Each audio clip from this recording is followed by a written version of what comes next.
One's in trouble here. It's Hakan Şükür. It's one of the early World Cup goals of all time. In 2002, Turkey stood on the third step of the World Cup podium. Hakan Şükür had scored after 10.8 seconds, the fastest goal in the tournament's history. The whole country celebrated. Then they waited and waited and waited. 24 years passed. 5 tournaments. They were knocked out in playoffs. They were knocked out in qualifying. They watched Spain win. They watched Germany win. They watched Argentina win. They watched from home every single time. But the players arriving in North America right now were not even alive when Turkey last played here. And that changes everything. This is the story of a team 24 years in the making, and the generation that finally ended the wait. Turkey is a country of 85 million people, straddling 2 continents. It has one of the most passionate football cultures in the world. Galatasaray, Fenerbahce, Beşiktaş, clubs with supporter bases that fill 40,000-seat stadiums for a Wednesday league fixture. A country where football is not a pastime, it is a religion. The national team has always carried that weight, and for most of the last 2 decades, has buckled under it. They reached the Euro 2008 semi-finals in one of the most dramatic tournament runs in European Championship history, coming back from the brink 3 times before finally going out to Germany. Then the door closed. World Cup qualifications came and went, near misses, playoff exits, campaigns that promised and delivered nothing. The federation changed managers repeatedly. Stefan Kuntz was dismissed after a 4-2 friendly loss to Japan, publicly criticized his own players on the way out, and left behind a squad that had lost belief in itself. Then Vincenzo Montella arrived, an Italian who had managed Roma's youth teams, Fiorentina, AC Milan, Sevilla, and more recently, Adana Demirspor, in Turkey's own top flight. A man who had learned the country's rhythms from the inside. He said from the beginning that he felt Turkish, not like a foreigner adapting, like someone who had already arrived. He was right about one thing immediately. The squad waiting for him was different. The campaign began well enough, and then Spain arrived. September 2025. Turkey hosted Spain in qualifying Group E. The scoreline finished 0-6. It was not a contest. Turkey were dismantled. In any other qualifying group, that result ends the conversation. But Turkey responded the only way a team with a genuine attacking core can respond. They beat Bulgaria 6-1. They beat Georgia 4-1. They kept winning, kept accumulating points, kept forcing Spain to acknowledge they existed. The final group game was in Seville. Spain at home, already qualified, playing the last match with nothing to lose. Turkey went to La Cartuja Stadium and scored twice. Both goals were Spain's first conceded in the entire qualifying campaign. A Deniz Gül equalizer. Then Salih Özkan, picking the ball up 35 yards from goal, driving it into the bottom corner. Turkey drew 2-2 with Spain away from home in World Cup qualifying. In any other group, that is the result of the campaign. In this one, it earned them 2nd place and a playoff berth.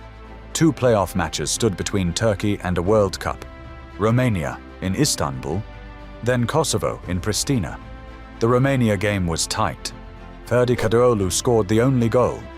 Hakan Çalhanoğlu played 70-something minutes before asking to come off. The same calf that had troubled him in January. The win was secured. But the captain left the pitch holding his leg, and Turkey flew to Kosovo with questions. The final in Pristina was not comfortable. Kosovo, who had beaten Slovakia 4-3 in their semi-final, were electric at home. 70 minutes of pressure. 1 chance. Kenan Yildiz drove into the box. His cross turned into the path of Kerem Aktürkoğlu, who poked it home from close range. 53rd minute. 1-0. That was the moment. The players mobbed Montella in the dressing room. Back in Turkey, people drove through city streets, hanging out of car windows, waving flags, holding each other. 24 years of absence ended by a poached goal in a stadium in Kosovo at night.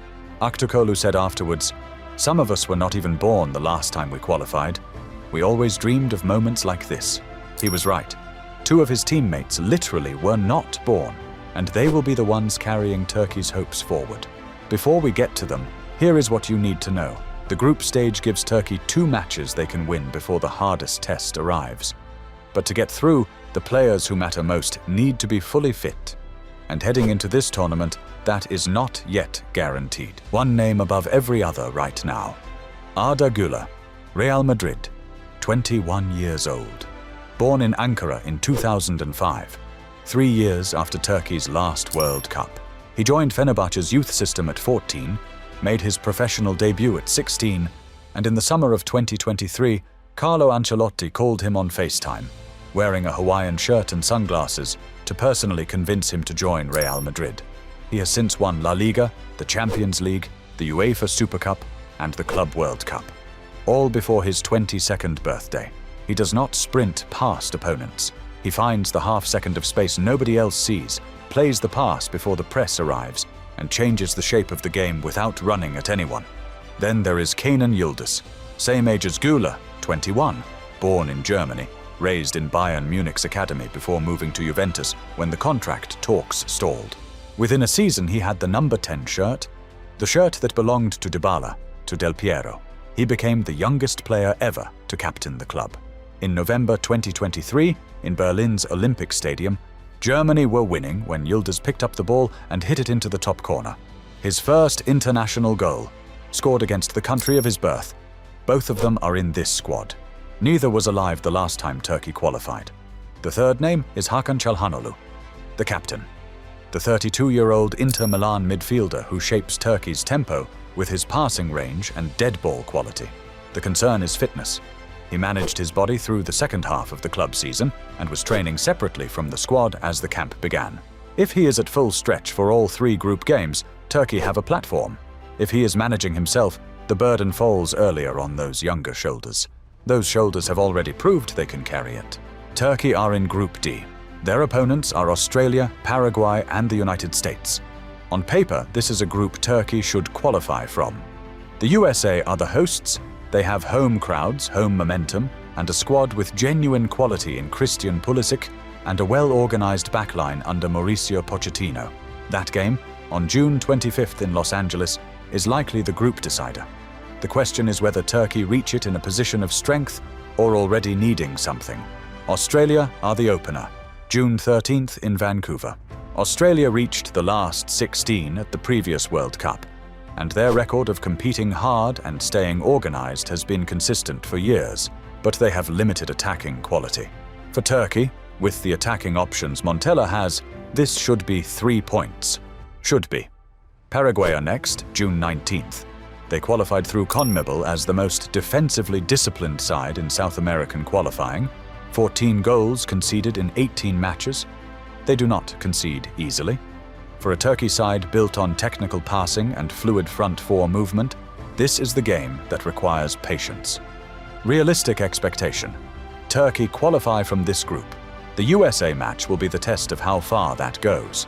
If the captain is fit and the attack is firing, Turkey reaching the round of 16 is not an upset. Reaching the quarterfinals would match their best run since 2002. What success looks like here is not third place. It is not survival. 24 years of absence has built an expectation. The question is whether this squad is ready for it. 24 years of absence does not disappear the moment you qualify. It arrives with you. The expectation, the weight, the 2 decades of near misses, Turkey carry all of it into North America. Montella put it simply the night they beat Kosovo. The passport is just a formality for me. An Italian who qualified Turkey for a World Cup his own country failed to reach. A captain managing a calf injury 3 days before the tournament starts. 2 21-year-olds playing their first World Cup for a nation that waited 24 years to give it to them. Whether this ends in the group stage or somewhere nobody is expecting, that is what the next few weeks are for. If you want to follow it, stay here. There is more Turkey, more World Cup, more of the stories that do not make the back page on this channel.